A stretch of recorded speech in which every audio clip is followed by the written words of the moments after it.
how the people are doing. So, the OnePlus 11, I'll tell you why I like this phone so much. I think it's one of the best flagships OnePlus has ever made, period. It's simply because instead of most of the other smartphone companies and smartphones that we see, especially flagships that have like, I don't know, 2 million megapixels, there's like 2000x zoom, there's, I don't know, 12K videos, all that stuff. I'm exaggerating, of course, but point is that OnePlus did none of those things, not in the excessive amounts that we usually see in certain cases, like, 200 megapixel cameras. That's excessive. And OnePlus just gave us the bare minimum, like a 50 megapixel camera, we have 8K video, and so on and so forth.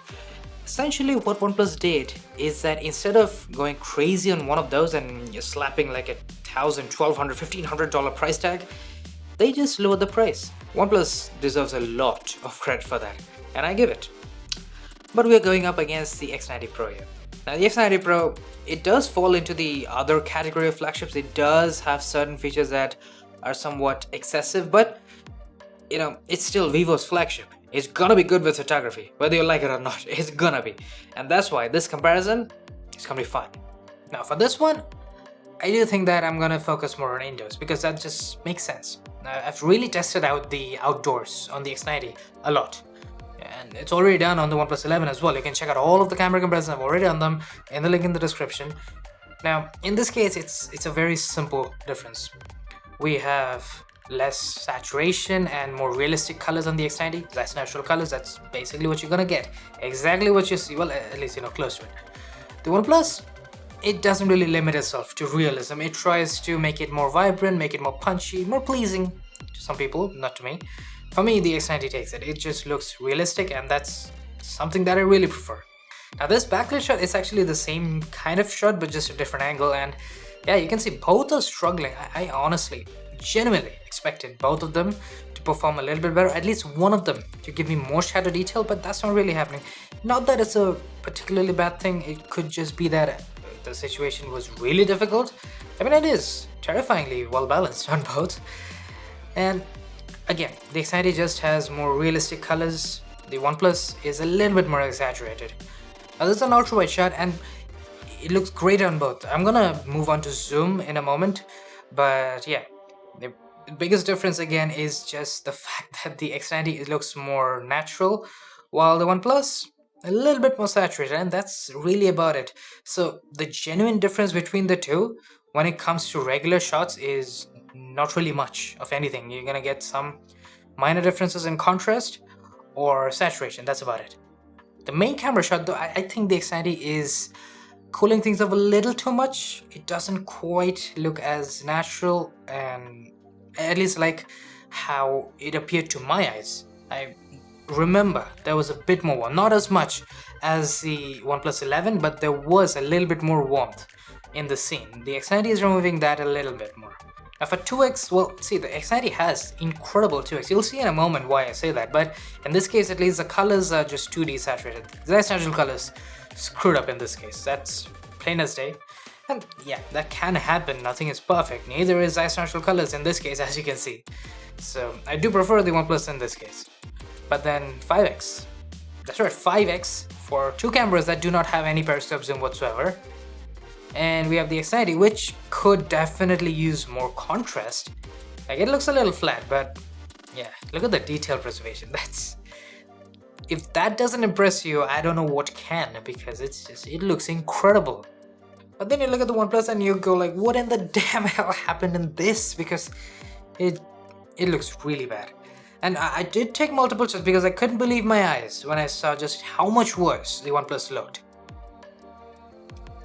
Clearly it didn't help, but let's go back to the ultrawide, because it's obvious that the X90's 2x is superior, but the ultrawide, it's a little bit more interesting.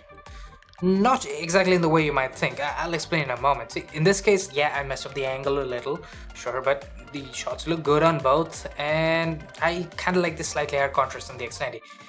But in this case, the X90 it's got too much contrast. You don't usually hear me say that, but yeah, there are situations where things can go a little extreme. This is it right here. The OnePlus 11, it's doing a basically perfect job. Like, it could maybe use a small pinch of contrast, maybe, but Yeah, I'm not complaining about the OnePlus here. The X90 is the one that's screwing up and it looks too dark in the shadows. Now the macro, on the other hand, is actually a little bit better on the X90. I really want to stress on a little bit because the X90 has maybe a little bit more detail and it can get maybe a touch closer. Like, yeah, you can get a fair bit closer, but I don't think you're gonna be disappointed with that. I do believe that the X90 looks far better in terms of the colors because the OnePlus is completely desaturated. That's obviously not how it looked in real life. Now for high resolution, well, you should keep something in mind. You cannot use high res with Zeiss natural colors. That's just not the way it works. I don't know why we can't use both of them at once, but yeah, if you're as much of a fan of Zeiss natural colors as I am, and you also want to use high res, well, you're out of luck, especially on the X90, which is why it looks more saturated than the OnePlus 11. However, most Vivo flagships, they tend to have really poor detail preservation when it comes to high resolution especially. But that's not the case this time around because, as you can see, the X90 has tremendous amount of detail preservation. Now this could be because of the much better sensor that we have, much larger 1-inch sensor. It's got to do something, right? And the processing has improved, I can tell you that much, because it looks supremely detailed. Now the OnePlus does have slightly higher contrast, which I do like, but the detail preservation is not as good. There's a lot of over sharpening. Like I can almost see aliasing around some of the edges of the finger especially, and there's a lot of haloing from over sharpening artifacts. Now the ultrawide camera, see, the interesting thing is the X90's ultrawide got a demotion, so it's I think a 13 megapixel sensor now, as opposed to we had the 48 megapixel with the X80 Pro, and that's gone. Look, in daylight shots, the X90's processing is more than good enough to pick up the slack, which is why when we zoom in, even with high resolution on the OnePlus 11, you're not really getting a ton of detail. You are getting slightly less over sharpening, but you're not gonna have a lot of issues in daylight, but it's night mode. You see, with a reduction in overall sensor quality, especially on the ultrawide and the sensor size, which I presume definitely happened, you're gonna see issues with night mode. And we'll get to that in a moment. But before that, the 2x zoom, see, that had a massive upgrade on the X90. I mean, you saw the 5x shot, right? That was mind-blowing. This high-res shot, 50 megapixels with 2x, yeah, this is just as much, if not more impressive, as opposed to that 5x shot, because technically this would be a 10x crop, because 2x zoom and then a 500% crop. I think that's 10x. See, I'm really bad at math. It's why I'm doing biotech, and regardless, I think it's 10x, and you're getting an insane amount of detail. This is incredible. So Selfie, see, this is going to be a little bit interesting, especially with the X90, because I just want to say beforehand, the X90 has some of the best balancing when it comes to processing selfie portraits. It does a near perfect job almost all of the time. It's not going to be perfect every time, of course not, but most of the time it really gets there. Because in this case, it's simple, right? The OnePlus 11, it's brightening things up a little too much. It's not too bad in this case, but I do prefer how the X90 looks. It looks very organic, very real when it comes to my skin tones. So I do like that. In a case like this, it's very apparent just how perfectly balanced the contrast is on the X90. It's not darkening the shadows too much to the point that you can't really see anything on my face, but it's also not overexposed like the OnePlus 11, and that's really the vice on the OnePlus 11. You get a lot of overexposed shots, especially when the lighting isn't perfect and favorable. Even with good lighting, you're gonna get really bright selfies, which I'm not the biggest fan of. This is a seriously backlit shot, and you know, OnePlus isn't doing a particularly bad job, but I still prefer the contrast on the X90. It just looks so much better to my eyes. It really stands out. The contrast and the way the X90 can balance the selfies in particular now, even as opposed to the previous generation X80 Pro, it's really something. It's a massive upgrade in my opinion. This selfie portrait, yeah, I think both look good here. I think the X90 has a little bit more contrast. It's not necessary in this case based off of the lighting. The OnePlus looks plenty good enough here. I think in a way it looks a little bit more flattering because of the lower contrast. However, you go to a supremely challenging situation like this, I think this was a bit too much. But yeah, you're gonna end up with some issues. Actually, this time I think the X90 is a little too dark on the shadows, just a pinch. While the OnePlus, yeah, I gotta commend it. You know, it is lifting up all of the shadows so much. It looks flat, no doubt about that, but it can just bring out so much detail without having a ton of noise or artifacting. You know, that's commendable. That's definitely something. Now, overall, I still prefer the X90 though. Now for portraits, well, see, I did start off with a slightly difficult one, sure, but the X90 just looks perfect here. It's absolutely nailing basically everything I could ever hope for. The OnePlus, on the other hand, is making me look like a corpse, which I don't think it's time yet. You know, I still have a few more days left. Same story here. The X90 is just monumentally better. I mean, I get it, it's a difficult shot, but comparatively, if the X90 is pulling ahead by that much, clearly either the X90 is the best portrait camera that you can buy, or there's something wrong on the OnePlus. I'm leaning towards the latter here. And now look, when you take normal portraits, which I presume is probably gonna be the type of shots that you're gonna take anyways, I think that the OnePlus is not gonna be disappointing. Now look, the OnePlus inherently has brighter images, it has less contrast. I know for some people it might be the type of shots they want. It can look flattering sometimes, but personally I look at the X90 and it just takes it for me. I like high contrast, so that's gonna be my preference regardless. Now this is another 2x shot, and there are two very interesting things that are happening. First and foremost, the OnePlus 11, it has good contrast. I think the skin tones are maybe a little desaturated in some of the areas, but yeah, it looks nice. The weird thing that is happening on both phones is that if you look at the window, the upper part of the window is not getting blurred out properly, while the lower part is. It's happening on both phones, and it's weird as hell to look. Like, it looks so awkward on both. I mean, it's basically a failure in the edge detection on both. Now, for night portraits, I think the X90 just takes it in this case. It was a difficult shot, alright? The lights were really low. We had a bit of a warm light on my face, very dim, and a very dim, once again, white light in the background, which is why it's such a dynamic shot, and the X90 nails it. I mean, I'm not surprised here. It looks perfect. The OnePlus, it's a little too dark in some of the shadows, and the saturation in the skin is just too overboard. Anyways, let's move on to night mode. Now see, with the main camera, both are going to be fantastic in most normal situations like these. Now, I would very much like to have a better night sky. Like, both of them, they don't even look like nighttime. I mean, they do, but it's barely. I wish they were a lot darker. Like, they need to be, I'm not saying pitch black, but they need to be way darker than this. Now overall, I think both of them are doing a really good job in this case. I do detect a little bit of magenta happening on the X90, especially down the road, while the OnePlus looks a touch more realistic.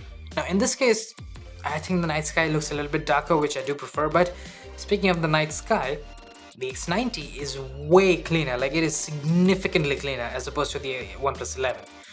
Maybe there's a small chance that you might not be able to see the difference as well after YouTube processes this video to oblivion. It usually happens, but yeah, trust me when I say the X90 is much cleaner in this case. Now this was a very calculated shot, because not literally, because I'm bad at math and I couldn't calculate to save my life. I wanted there to be some form of lens flaring happening, just to show how well the X90 can compensate for it, while the OnePlus definitely struggles more. Not to mention the X90 has more detail, less noise, and the colors, especially in some of the farther leaves and all that jazz, looks a little bit better. The X90 also has to take very low exposure times. For instance, in this case, the X90 had like a 1 second exposure. The OnePlus took, I think, 2 seconds or maybe 3, I'm not entirely sure, but it was more than the X90. Now, the new sensor may be incredible and all, but there is a bit of an issue that I've detected, and I've talked about this in basically every camera comparison. You can't get as close to the subject as with many other cameras, and this includes the OnePlus 11. You cannot get as close, and yeah, you can use macro obviously, but you cannot get main camera close-ups with the X90. And it's a bloody shame because the X90 has so much better contrast. It looks really good here. The OnePlus is not bad, but I think it's compensating a bit too much, especially for some of the highlights. And then for the ultrawide camera, yeah. I mean, I prepared you for this. Don't blame me if you're surprised and had a cardiac arrest, because it really doesn't look good on the X90. The colors are all wonky. There's almost no detail in a lot of the places. And the noise and artifacting. Dear God, the noise and artifact. Like, the sky is so riddled with it, I could drown in just a sheer amount of artifacting that I can see on the X90 here. It's that bad. But this is just a darker ultrawide shot, and it really does hammer home the point, doesn't it? That the X90's ultrawide camera, yeah, it sucks at night. That didn't come out right. Anyways, moving on. For this 2x shot, I mean, it's very simple. The X90 has an incredible 2x zoom, and you can see it in the quality. The sky is perfect. It's completely clean, while the OnePlus has artifacting and noise. The sharpness is better, the detail preservation is better, and it's a better shot on the X90 simply because of just how good the quality is on the sensor for the 2x zoom here. And one final thing that, as you know, I'm a big fan of, the moon. Most of it is done by AI, all that jazz, but look, I like being able to capture it in real time, and it bamboozles a lot of people whom I might be around with. Usually I'm not around people and I still like it. So yeah, the point is that it's nice to be able to capture the moon. It's not perfect on the X90, it's just a 40x maximum zoom that you get on the X90. You still get really good quality, but the maximum zoom could be better. Like the X80 Pro had 60x, which was really good. It's unfortunate that it got cut down on the X90. I'm not really sure about the reason though. I gotta admit, the X90, it has a lot going for it. Now, I know why people don't really care much about this device. A lot of it has to do with the chipset. Part of it probably has to do with the downgraded ultrawide. You know, Vivo should not have given us a Dimensity 9200. That is not the chipset you want in 2023. That's also probably why I'm not getting any decent views on the X90's camera comparisons. But yeah, anyways, I think that overall the X90 is better than the OnePlus 11, sure. Is it better based off of the price? Well, that's a difficult question to answer, because I think the OnePlus 11 as a whole, as an overall device, I'm not going to compare the entire spec sheet and all of the things that these two devices constitute of, but as a whole, I think the OnePlus 11 is a better buy, especially when you're considering that price tag. Anyways, I do hope you guys enjoyed this camera comparison, and I hope you found it helpful. In case you were considering the X90 Pro and you do just care about the cameras, then yeah, the X90 is still just incredible. It is a Vivo flagship, and I'm not surprised that it is bloody incredible with photography. If that doesn't happen, then yeah, tectonic plates would shift. So yeah, anyways, do like and subscribe. That does help me out a lot, and I'll be seeing you guys soon enough with many more camera comparisons to come. Cheers.